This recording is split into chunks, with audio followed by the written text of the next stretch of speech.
আল্লাহর নবীর এক সাহাবী যে অত্যন্ত কালো, চেহারা তেমন ভালো না, নেহায়েত গরিব মানুষ। নবী একদিন ডাক দিয়ে কয়, সাহাবী, কালো সাহাবীরে ডাক দিয়ে কয়, বিয়ে করছো? না, বিয়ে করি নাই। হুজুর, আমারটাই বিয়ে দিব কেন? আমি যে কালা সানির ডেকে ফাইলার মতো, আমার থেকে বিয়ে দিব। এরপরে আমি গরিব মানুষ, আমার কাছে কোনো মেয়ে দিবে? তুমি দেখো না তোমার আত্মীয়র মাঝে কেউ আছে কিনা, প্রস্তাব দিও। হুজুর, আমার এক আত্মীয় আছে যে অত্যন্ত ধনাঢ্যশালী ব্যক্তি, প্রভাবশালী ব্যক্তি, আর তার একটা মাত্র মেয়ে আছে যে অত্যন্ত সুন্দরী, রূপসী, অপরূপা, লাবণ্যময়ী, তন্নি, যাকে মদিনার মানুষেরা হৌরে মদিনা বলে ডাকে। সুবহানাল্লাহ। কি মদিনা? নবী এই কথা শোনার পরে বলতেছে, তার এই বিয়ার প্রস্তাব দেন। সুবহানাল্লাহ। কয়, হুজুর, হাইরা মাইরা আলবো আমারে, কারণ এ হইলো মদিনার হুর, আর তার বাপ হইলো কুটিপতি, আর আমার নুন আনতে পান্তা পড়ায়, দিন আনে দিন খায়, চাল নাই সোলা নাই, আমি কাইল্লা বেড়া, আমার চেহারা সুরত ভালো না। আরে তুমি প্রস্তাবটা দেয়া দেখো না। নবী অনেক জোরাজুরি মুসরামুসি করার পরে সাহাবী কয়, হুজুর, ঠিক আছে, আপনার আবদারটা রক্ষার্থে আমি খালি প্রস্তাবটা পেশ করে উঠটা দৌড় ফেরাই, কারণ আমি তো জানি যদি বেশি ওয়েট করি তা আমার মারতে লেট করতো না, এই জন্য ওয়েটও করবো না আর মারার সুযোগ হোক। তো বাড়ির কাছে যায়া বলতেছে, আসসালামু আলাইকুম। ভিতর থেকে বলতেছে, ওয়ালাইকুম আসসালাম। বাড়িওয়ালা, আপনার মেয়ে হুরে মদিনাকে আমার কাছে বিয়ে দেওয়ার জন্য রাসূল প্রস্তাব দিয়ে প্রেরণ করেছেন।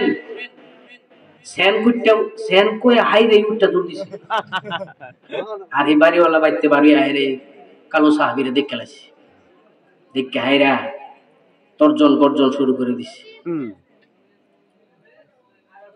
সাহাবী কয়, হুজুর, আমার কাছে বিয়া দিব কেমনে? কারণ মানুষ বিয়া দিতে গেলে যে জিনিসগুলো দেখে পাত্রীপক্ষ, ছেলের বাড়ি আসেনি, গাড়ি আসেনি, টাকা পয়সা কিরকম, স্বাস্থ্য ভালো কিনা, এরপরে মেয়েকে নিয়ে সুখে শান্তিতে থাকতে পারবে কিনা, সব কিছু হেলথ কন্ডিশন দেয়া হয়। এটা তো এই সাহাবীদের যুগের কথা কইতেছি। আর বর্তমানে তো এটা দেখে না, যত বুইরা টাকলা আছে বেডেন মেয়েগুলা ইতান রিফা গুলো, হ্যাঁ না, মুস্তাক, তিশা, মানে বুইরা তার না যে গেলিকা বিয়ে করে এরা বুঝতানিটা পরে আসলে কয়টা হাল লাগা। এরপর আবার বই মেলার মধ্যে দৌড়ানি দিছে, এটাও করছে খারাপ, দৌড়ানি দেখে বিয়ে তো করছে বলে বুঝতে পারে না।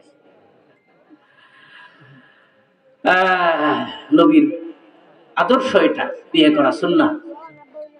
তবে সে একটা ভুল করছে, বিয়ে করার পরে তার এই বিবিটাকে সে প্যান্ট শার্ট পরায়া, চশমা পরায়া বই মেলাতে যায় ডিসপ্লে করানো, এটা ঠিক হয় নাই। বিয়ে করছে তো করছে, নিয়ে যাক তার আন্দর মহলে, সে দাম্পত্য জীবন করতে থাকে। এটাকে নিয়ে এত ভাইরাল কইরা যুব সমাজ ধ্বংস করার একটা চক্রান্ত, ঠিক কিনা? ওই লোকটা তর্জন গর্জন শুরু করে দিছে। তর্জন গর্জন শুনে ভিতর থেকে পর্দার আড়াল থেকে হুরে মদিনা বেরিয়েছে। কেনা বেরিয়েছে? মদিনা আইতাছে সামনে, বয়ান ভালো করে দিলের কান লাগায় শোনে। হুরে মদিনা বেরিয়ে কয়, বাবা, আপনি এত খেপছেন কে? এত একেবারে খুব গরম, ব্যাপারটা কি? ও গরম যে কত, তুই আজকে এমন একটা ছেলে আইসা তোর বিয়ে প্রস্তাব দিছে, আমি হইলাম গিয়া মদিনার ধনাঢ্যশালী ব্যক্তি, আমার একমাত্র মেয়ে যে অপরূপা সুন্দরী, যে হুরে মদিনা, আমার ধনভাণ্ডার কোনো অভাব নাই, একটা কাইল্লা বেডোহা সানাটেকের ফাইল্লার মতো এবং কাইল্লা বেডোহা গরিব একটা অসহায় একটা ছেলে আইসা আমার বিয়ের প্রস্তাব দিছে। কথা মা কি করতাম এসবলা, কিরম লাগে? এবারে মেয়ে ডাক দিয়ে কয়, বাবা, আপনি কি বিয়ের প্রস্তাবে রাজি না? ও রাজি? হ্যাঁ, প্রস্তাবটা দেওয়ার সাহস পাইছে কি? ইডিএমি দেখে রাজি তো দেবো না, আগে তারা সাইজ করবো। মেয়ে ডাক দিয়ে কয়, বাবা, আমি কিন্তু এখন বালেগা, ইসলাম আমাকে প্রায়োরিটি দিছে, আমাকে সেই পারমিশন দিছে, আমাকে সে অথরিটি দিছে, আমাকে সে অনুমতি দিছে ছেলে পছন্দ করার।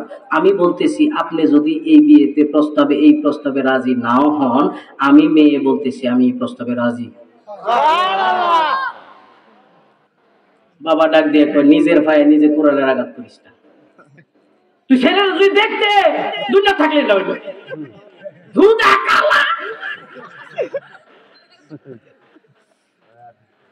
এইবার মেয়ে ডাক দিয়ে কয়, বাবা ছেলে কেমন ছিল সেটা আমার দেখার বিষয় না, ছেলে সুন্দর কিনা দেখার বিষয় না, ছেলের ধনসম্পদ আছে কিনা সেটাও দেখার বিষয় না। বাবা গো, আজকে যদি আমি সুন্দর সুদর্শন একটা পুরুষের কাছে বিয়ে তুমি আমাকে যদি দাও, মদিনার ধনাঢ্যশালী ব্যক্তির ছেলের কাছে যদি তুমি আমাকে বিয়ে দাও, যদি আমার ধনভাণ্ডারের দুনিয়ার মাঝে কোনো অভাব না হয়, আমি যদি কিয়ামতের কঠিন ময়দানে জাহান্নামী হয়ে যায়, আমার চাইতে হতভাগা আর কেউ থাকবে না।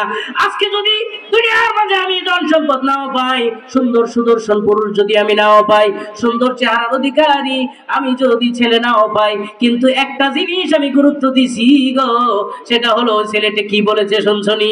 বলে আল্লাহর হাবিব প্রস্তাব দিয়ে প্রেরণ করেছেন, আজকে এই ছেলেটাকে বিদায় করে দেওয়া, ছেলের প্রস্তাবকে প্রত্যাখ্যান করে দেওয়া, এর অর্থ হলো গো নবীর প্রস্তাবকে বাতিল করে দেওয়া।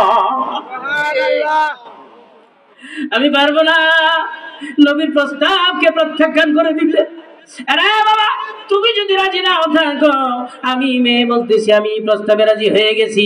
বাবা এখন নজর করে দেখে মেয়ে ডাইরেক্ট বলতেছে রাজি হয়ে গেছে। এখন যদি মেয়ে রাজি হয়ে যায়, বাবার তো আর কিছু করার নাই।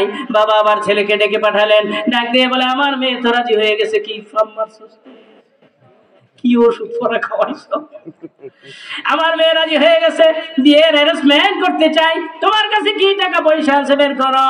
বলে পকেট উল্টায় দেখা করতে হবে, এমডি পকেট। কত বিয়ে করবি কিরা? একটা হয় তুই বিয়ে করবি, বিয়ে করবি কেমনে? কেমনে করবো এটা আল্লাহ জানে, আল্লাহর নবী জানে। সুবহানাল্লাহ, সুবহানাল্লাহ। হ্যালো অবস্থা কেনা জানে? আল্লাহর নবী, আল্লাহ জানে, আল্লাহর নবী জানে। নবীর কাছে যাই কইতেছে, নবী গো কি বিয়ার প্রস্তাবে তো রাজি হয়ে গেছে, কত এখন কি করবা? কত বিয়ার আয়োজন করে লাগবো, টিয়া পয়সা তো কিচ্ছুই নাই। এই চিন্তা তোমার না, আলীর কাছে যাও, উসমানের কাছে যাও, অমুকের কাছে যাও, আমার কথা কও, যা কই দিতেছি তাই পাইবা।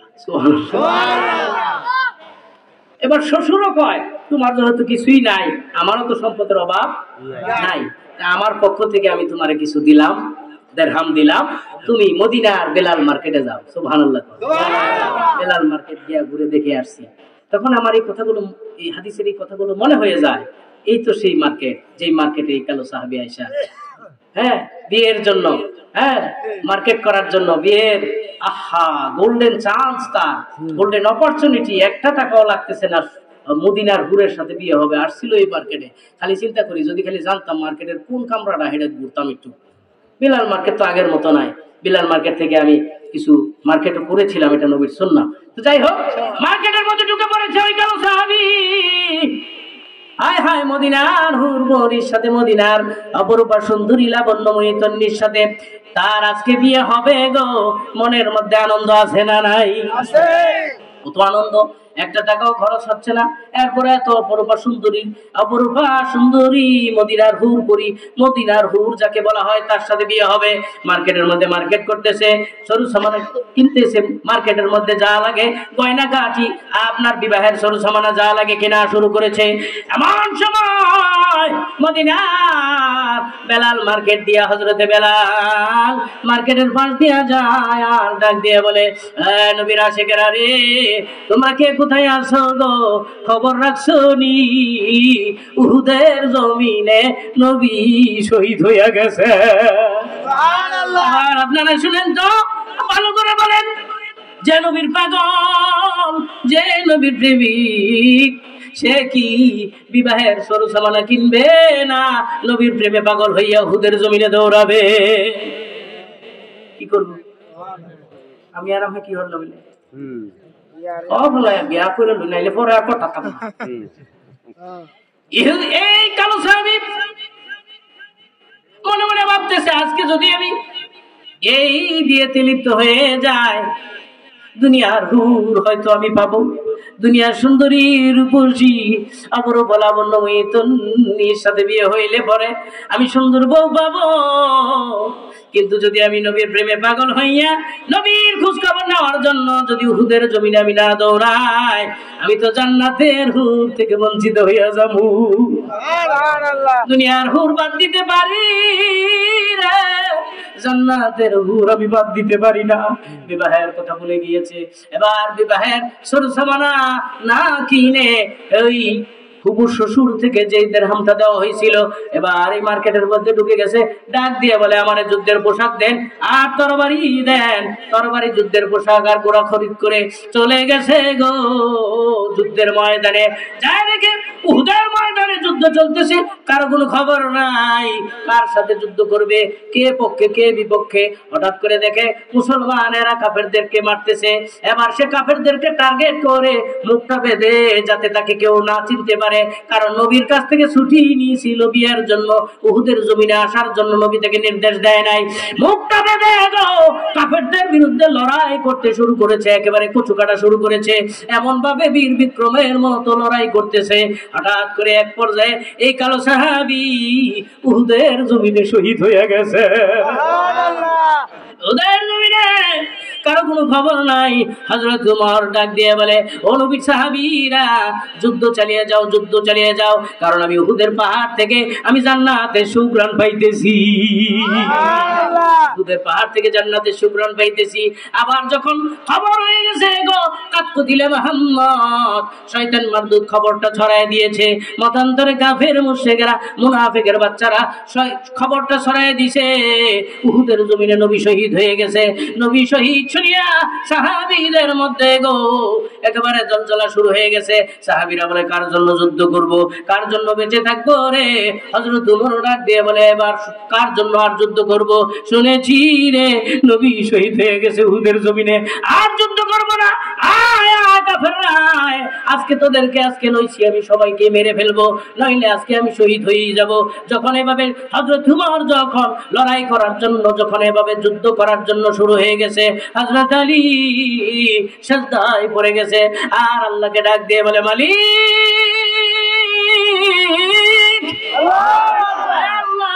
অপরাধ যদি করে থাকি আমরা করেছি, তোমার বন্ধু তো কোনো অপরাধ করে নাই।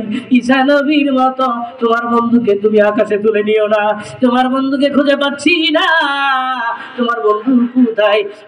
খবর হয়ে গেছে তোমার বন্ধু নাকি উহুদের জমিনে শহীদ হয়ে গেছে। মালিক নিতে হয় আমাদেরকে নাও, শহীদ করতে হয় আমাদেরকে করো, তোমার বন্ধুকে নিও না, তোমার বন্ধু কোথায়?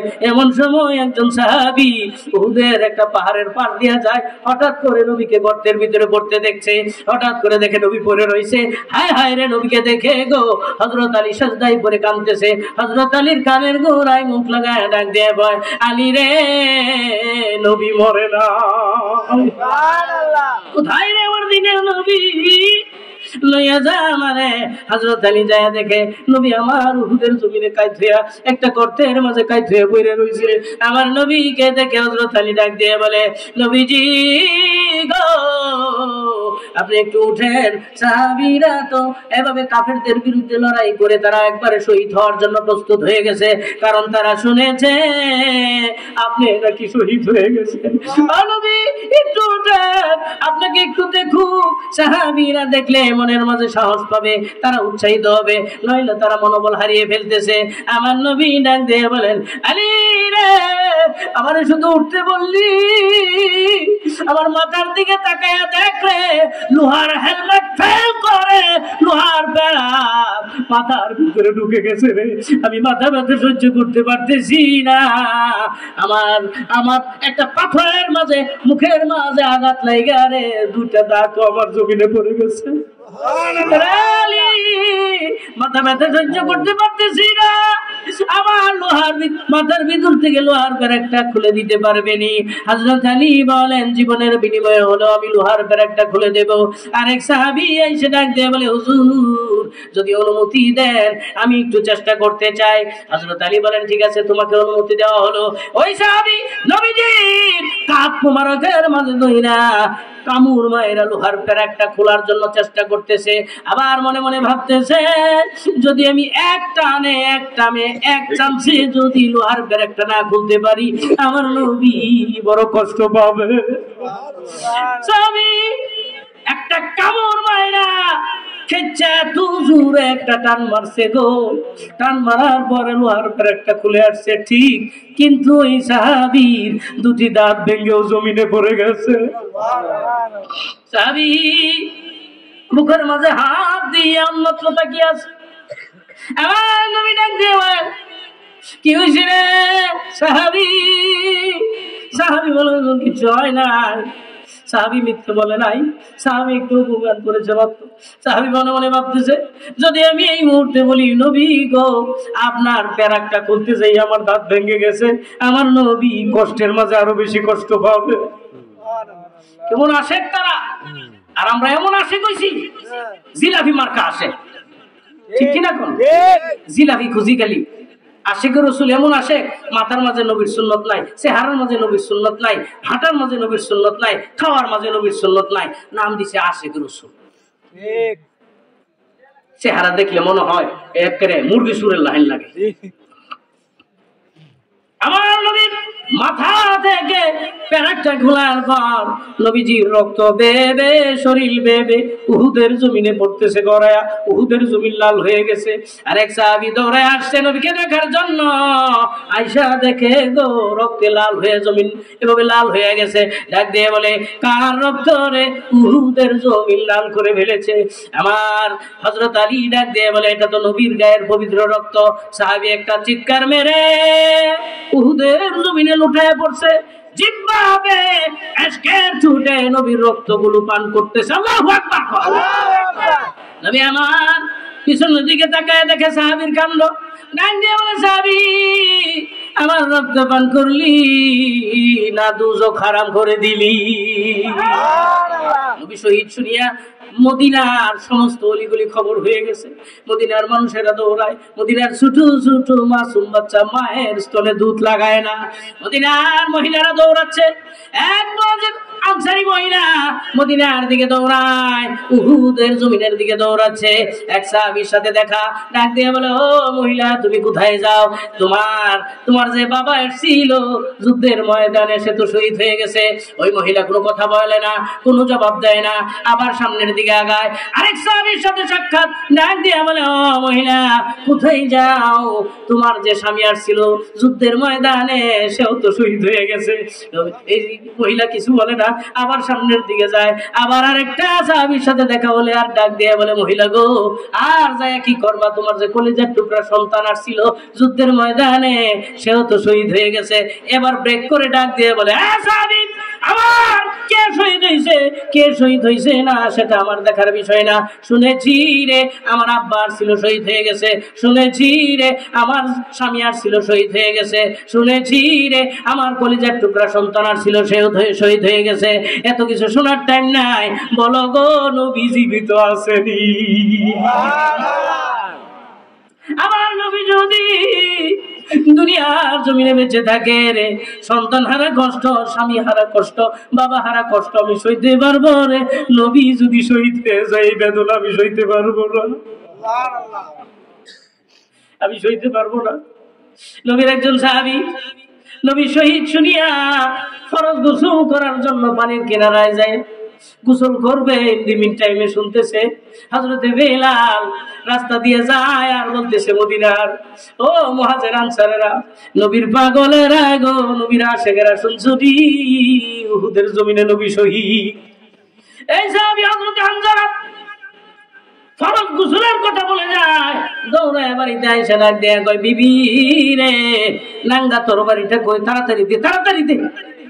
তো তুমি না এখন গেলা গোসল করার জন্য, ফরজ গোসল না কইরা কে তরবারি তালাশ করো? এ বিবি কার জন্য গোসল করব? কেন রে গোসল করব? গোসল করে কি হবে রে? বিদায় দাও, তরবারি দাও আর দোয়া কইরা দাও, দেখা হতে পারে হাসরের ময়দানে। বিদায় দাও। চলে গেছে। ওই মহিলা দৌড়াইতেছে উহুদের জমিনে। নবী আমার আস্তে আস্তে উঠলেন, দুই সাহাবীর হাতে ভর করে। উঠার পরে সাহাবীদেরকে একটু আশ্বস্ত করলেন। নবী আমার ডাক দিয়ে বলেন, ও আমার সাহাবীরা, উহুদের জমিনে আমার কতজন সাহাবী শহীদ হয়েছে? হযরত আলী বলেন, নবীজি গো 70 জন সাহাবী শহীদ হয়ে গেছে। আমার নবী ডাক দিয়ে বলেন, যারা শহীদ হয়েছে এদের বিনা গোসলে কবর দিয়ে দাও। সুবহানাল্লাহ। অনেকেই প্রশ্ন করতে পারেন, হুজুর সুহাদায়ে কেরামদেরকে কেন বিনা গোসলে কবর দেওয়া হয়? জবাব হলো সুহাদায়ে কেরাম কিয়ামতের কঠিন ময়দানে রক্ত মাখা অবস্থায় আমার আল্লাহর দরবারে উঠে দাঁড়াবে। আমার আল্লাহ ডাক দিয়ে বলবে, কিরে বান্দা, তোর গায়ে এত রক্তের আঘাত কিসের? এত বল্লমের আঘাত কিসের? এত খুরের আঘাত কিসের? এত টিয়ারশিলের গুলির আঘাত কিসের? আর রক্ত মাখা অবস্থায় আমার সামনে দাঁড়ালি কারণ কি বল? আল্লাহ জানে না? বড় জিগা কারণ আছে, কারণ আছে। আপনাদের এলাকার মনে করেন চেয়ারম্যান সাহেবের, মেম্বার সাহেবের ছেলে ইন্টারমিডিয়েট পাস করছে, এটা কি জানে না মেম্বার সাহেব? এরপরও উনি চায় কিনা এলাকার মানুষ ওনারে ভাবিয়ে ফুলিয়ে তুলুক, মেম্বার সাহেব আমরা ফুলা বলে ইন্টার পাস করছে, প্লাস পাইছে, এটা কোক মেম্বার সাহেবের এটা মনটা চায় কিনা? আল্লাহ এই বান্দারে বানাই তিনি চায়, ফেরেশতারা বাধা দেয়। এই যে আপনারা বইছেন না, ফেরেশতারা জিগায় এলে বইছে কি কারণে বইছে, কি চায়? আল্লাহ জানার পর হয়ে করে জিগায়, কারণ আল্লাহ চায় আর বাবা এই ফেরেশতারা বাবায় ফুলায় তুলুক আর কোক, আমার সিদ্ধান্তই ঠিক। সুবহানাল্লাহ। আল্লাহ যে কইছিল ইন্না ইবাদি, আমার কিছু খাঁটি বান্দা থাকবে যারা হাজারো ব্যস্ততার মাঝে হলেও আখিরাতের ডাকে হাজিরা দিয়া এরকম ভাবে রাত্রির পর রাত্র তারা আমি আল্লাহর কোরআনের আলোচনা শুনবে, এই খাতিরে মাফ করে দিবে। আমার বান্দা, এত রক্তের আঘাত কিসের? এত রক্ত কেন তোর গায়ে? এবার এই সুহাদায়ে কেরাম ডাক দিয়ে বলবে, রব্বুল আলামিন, আমি কোরআনের জন্য, ইসলামের জন্য, দ্বীনের জন্য, কোরআনের জন্য, ইসলামের জন্য, দ্বীনের জন্য, নবীর পক্ষে, আল্লাহ তোমার পক্ষে গো কাফেরদের বিরুদ্ধে আমি জিহাদ করেছিলাম, লড়াই করেছিলাম, কাফেররা আমাকে ধরে মেরেছে, এই জন্য আমার ভাইয়েরা সাহাবীরা রক্ত মাখা অবস্থায় তোমার দরবারে পাঠিয়ে দিয়েছে। আমার আল্লাহ ডাক দিয়ে বলবে, এ বান্দা, দুনিয়াতে তো আর বিবির ভালোবাসা তোর অন্তরে জায়গা পায় নাই, বাবা মার ভালোবাসা তোর অন্তরে জায়গা পায় নাই, দুনিয়ার মহব্বত তোর অন্তরে জায়গা পায় নাই। আমি আল্লাহকে, আমার বন্ধুকে বেশি প্রায়োরিটি দিয়েছিলি, ভালোবেসেছিলি, মহব্বত করেছিলি। বান্দা যা, আজকে তো আর আমি কোনো হিসাব নেব না, বিনা হিসাবে আমার জান্নাতে ঢুকে পড়। সাহাবীদেরকে বিনা গোসলে কবর দেওয়া হচ্ছে, মনে আছে? জি জি জি। এমন সময় আমার আপনার নবীর সামনে একটা মহিলা আওলা কেসে পাগল বেশে দৌড়ে আসতেছে। আমার নবী ডাক দিয়ে বলে, সাহাবীরা রে রাখো, একটু কাজটা পরে করো, কবরস্থ পরে করো, দেখি ওই মহিলা কি বলতে চায়। ওই মহিলা, দেখি ওই মহিলা কি বলতে চায়। ওই মহিলা আল্লাহর নবীকে সালাম আনতে ডেকে ডেকে ডাক দিয়ে বলে, নবীজি গো, সবাইকে গোসল ছাড়া কবর দিলেও আমার স্বামীকে গোসল ছাড়া কবর দিবেন না। নবী আমার ডাক দিয়ে বলে, তুমি কার বিবি? কার কথা বলতেছ? কে তোমার স্বামী? হুজুর, আমার স্বামী হলো আপনার প্রিয় সাহাবী হযরতে হানজালা। হানজালা, হানজালা তো বিয়ে করছে, আজকে তার ফুলসজ্জা, বাসরাত সে কি করছে? হুজুর, ফরজ গোসল করার জন্য পানির কিনারায় দেয়। এমন সময় কে জানি আইসা বলতেছে, আপনি শহীদ হয়ে গেছে। আপনি শহীদ শুনিয়া, আপনি শহীদ শুনিয়া আমার স্বামী গোসলের কথা ভুলে যায়, দৌড়াইয়া আইসা ডাক দিয়ে বলে, বিবি রে, তোর বাড়ি কই? তোর বাড়ি দে রে বিবি। তোর বাড়ি বের করে দেওয়ার পরে আমার স্বামী দৌড়ায় আসছে উহুদের জমিনে। যেহেতু আমার স্বামী আর বাড়িতে যায় নাই, বুঝতে পারছি গো আমার স্বামী আর নয়, শহীদ হয়ে গেছে। আমার নবী ডাক দিয়ে বলেন, ও সাহাবীরা, হানজালার লাশ কোথায় খুঁজে বের কর, গোসল দে। এমনি আমার আল্লাহ জিবরাইলকে ডাক দিয়ে বলেন, জিবরাইল রে, ও জিবরাইল, যে আমার প্রেমে পাগল হইয়া, আমার বন্ধুর প্রেমে পাগল হইয়া ফরজ গোসলের কথা পর্যন্ত বলে যেতে পারলো, আমি মাহবুব চাই না রে দুনিয়ার সাধারণ পানির দ্বারা তারে গোসল দেও। জিবরাইল হাউজে কাউসারের পানি দিয়া জান্নাতি হুরগালমানরা ফেরেশতারা যেন আমার আরশে নিয়া গোসল দিয়া এই মুহূর্তে উহুদের জমিনে পাঠায় দেন, তাড়াতাড়ি করে। জিবরাইল আইসা নবীকে ডাক দিয়ে বলে, নবীজি গো, ও নবী গো, আপনি হানজালারে খুঁজবেন না, তার গোসলের দরকার নাই। কারণ কি? হানজালারে আমাদের ফেরেশতার বিশাল বাহিনী আকাশে নিয়ে বরকতি রহমতি বরকতি কাউসারের পানি দিয়া গোসল দিয়া জমিনের মাঝে পাঠিয়ে দিছে। সুবহানাল্লাহ কয় না? হুজুর আপনি তো কইছেন না, এলিয়া কইছি না, সন্তান কোনটা কই বিপদে পড়তাম, চালাক আছে বল। নবী আমার বলেন, সাহাবীরা আমার হানজালার খুঁজিস না, ওকে গোসলের দরকার নাই। কারণ কি? আপনি না একটু আগে কইলেন গোসল দিতে লাগবে, বলে তার গোসল দিয়ে দিছে।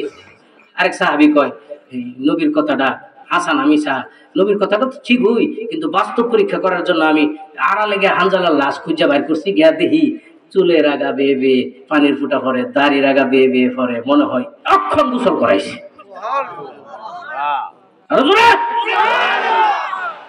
সাহাবী কয়, মাত্র মনে হয় গোসল করাইছে, যাও কবরস্থ করো। কবরস্থ করতেছে করতেছে করতেছে, হঠাৎ করে নবী দেখা যায় যে কালো সাহাবী। কোন সাহাবী? কালো সাহাবী। কালো সাহাবীরে নবী নিজে হাতে কবরে রাখতেছে। রাখার পরে সাহাবীরা অন্য সাহাবীরা নজর করে দেখে, নবী একবার মুস্কি হাসে, আবার গাঁটটা লাগায় না। সাহাবীরা ডাক দিয়ে কয়, হুজুর এই কালো সাহাবীর অন্য কোন সাহাবীর অন্য শহীদরে কবরস্থ করার সময় তো আপনি গাল লড়াইছেন না, হাসছেন না, এই কালো সাহাবীর কবর রাখবার সময় আপনি গাল লড়ান আবার হাসেন, হোয়াট ইজ দ্য কজ? রিজনটা কি? কজেসটা কি? ব্যাপারটা কি? আমার নবী ডাক দিয়ে বলেন, সাহাবীরা গো, তোমরা তো জানো না এই সাহাবী হুরে মদিনার সাথে আজকে বিয়ে হওয়ার কথা আছে, ঠিক না?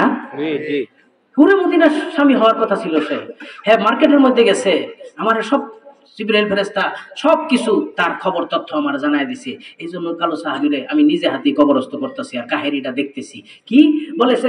হুরে মদিনার স্বামী হওয়ার কথা ছিল, হুরে মদিনার সাথে এখন বিয়ে হওয়ার কথা ছিল, কিন্তু সে যখন শুনছে আমি বিপদের মধ্যে পড়ে গেছি, আমি শহীদ হয়ে গেছি, তখন সে হুরে মদিনা স্বামী হওয়ার আকাঙ্ক্ষা তার মধ্যে নাই। দুনিয়ার হুর বাদ দিয়া সে যে আখেরাতে হুর পাওয়ার জন্য সে যে এই উহুদের জমিনে এসে কাফেরদের বিরুদ্ধে লড়াই করে শহীদ হয়ে গেছে। আমার আল্লাহর আরশ খুশি হয়ে গেছে, আমার আল্লাহর ফেরেশতারা খুশি হয়ে গেছে, আমার আল্লাহর হুর গেলমানরা খুশি হয়ে গেছে। এই বিশাল বাহিনী নিয়ে আল্লাহর কাছে দরখাস্ত করে, বলে হুর গেলমান ব্যক্তি এসে কয়, আল্লাহ গো, এই কালো সাহাবীর এই আমরা বিবি হইবার চাই, আঙ্গরে কবুল করো। এই যে ব্যক্তি সিরিয়াল ধরে টানা হেসা শুরু করছে, আমি হেসা হেসি দেখে আয়সা দিছি। আর গার লড়াই আনছেন কেলিগা, বলে গার লড়াইতাম না, এটা হইলো কালো সাহাবীর বউ, আমি আর পিছায় থাকি। সুবহানাল্লাহ, আমি আর পিছায় থাকি কেমনে?